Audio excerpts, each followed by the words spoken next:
대기업에 다니는 30대 A씨는 지난 2024년 서울 강남구에 있는 이른바 학군지 아파트를 구매했습니다. 30억 원이 넘는 아파트였지만 대출 없이 전액 현금으로 배우자와 공동 취득했습니다. 그런데 비슷한 시기에 A씨의 아버지가 해외 주식 30여억 원어치를 팔았고 자금의 사용처도 불분명한 걸로 나타나면서 A씨가 이를 편법 증여받아 매수 대금을 마련한 걸로 국세청은 의심하고 있습니다.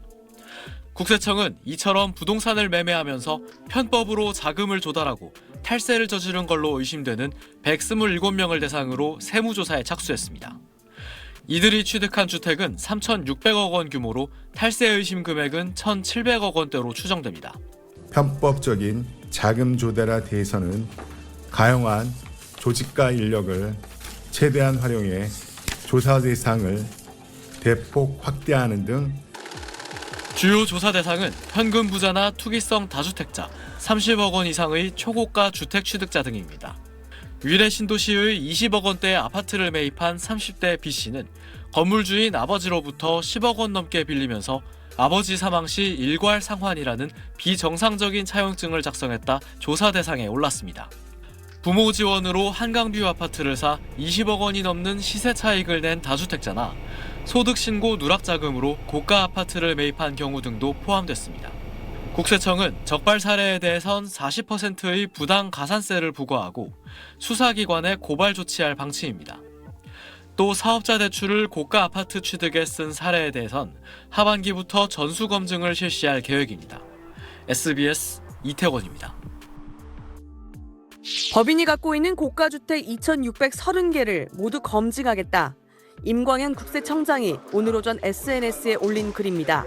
사주 일가가 법인 주택에 거주하고 있으면서 세금을 내지 않고 있다면 명백한 탈세라는 겁니다. 지난해 기준 공시가격 9억 원을 초과하는 주택을 보유한 법인은 모두 1,600여 곳으로 금액으로 환산하면 총 5.4조 원입니다. 한 채당 평균 20억 원꼴로 50억 원을 넘는 주택도 100여 채에 이릅니다.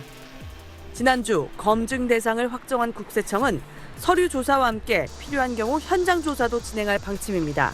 종합부동산세에서 법인들이 내는 주택들을 다 뽑은 거예요. 누가 살고 있고 위장전입돼 있거나 그런 건 아닌지 점수 검증해보겠다. 앞서 이재명 대통령은 법인의 과도한 부동산 소유에 대해 검증과 함께 부담을 강화해야 한다고 지적했습니다. 기업들이 쓸데없이 당장 필요한 것도 아닌데 뭘로 그리 대규모로 가지고 있습니까? 대대적인 보유 부담을 안기는 방향으로 한번 검토를 한번 해보자.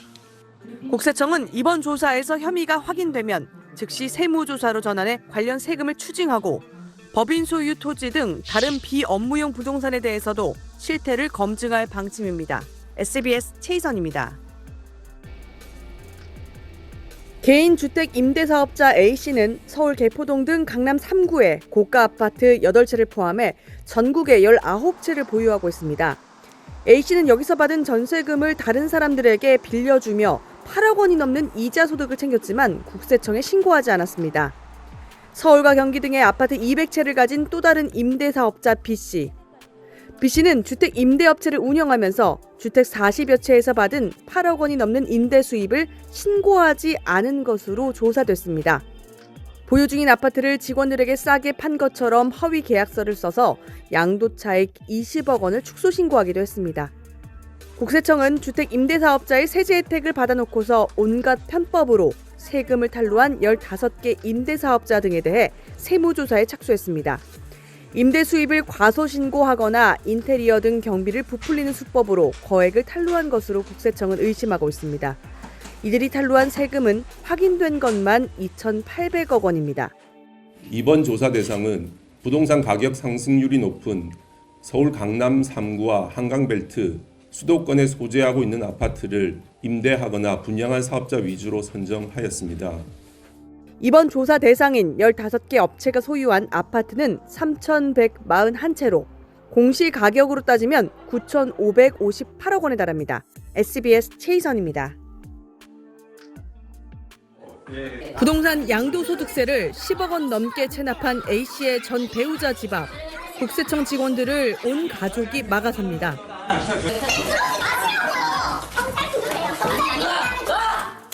A씨의 딸이 갑자기 출근한다며 가방을 메고 집을 나섭니다. 잠깐만요. 확인해야 된다니까요. 절대 안 돼요. 싫어요. 실랑이를 벌이더니 단속반 얼굴에 가방을 던져버립니다. 왜 그러시는 거예요? 왜 그러시는 거예요? 아니 왜 그러시는 거예요? 출근 가방 속엔 현금 1억 원이 들어있었습니다. 국세청은 A씨와 전 배우자 집에서 1억 6천만 원을 압류했습니다. 양도세 수억 원을 체납 중인 B씨. 옷장 속에서 검은 봉투가 발견되자 황급히 낚아챕니다. 사모님. 방입니다. 현금과 명품, 금 54돈 등 1억 원 상당이 압류됐습니다. 국세청은 고액 체납자 추적 특별 기동반을 만들어 지난해 11월부터 3억 원 이상 고액 체납자 124명에 대해 현장 수색을 실시했습니다. 금고를 열어 금 두꺼비 등 순금 151돈을 찾아내고 금 아니에요? 김치통에 숨겨둔 현금 2억 원도 발견했습니다. 현금 인출기에서 100만 원씩 수백 차례 인출해 집에 숨겨놓고 문 앞에서 국세청 직원들과 7시간을 대치한 경우도 있었습니다. 4개월 만에 현금 13억 원을 비롯해 명품 가방과 시계, 술 등 81억 원어치가 압류됐습니다. 국세청은 백화점을 방불케 하는 압류 물품 전용 수장고도 온라인을 통해 처음 공개했습니다. 국세청은 압류한 고가 가방과 시계, 예술작품 등 모두 492점을 다음 달 11일과 25일 두 차례 온라인 경매로 매각해 체납액을 충당하겠다는 계획입니다. SBS 최희선입니다.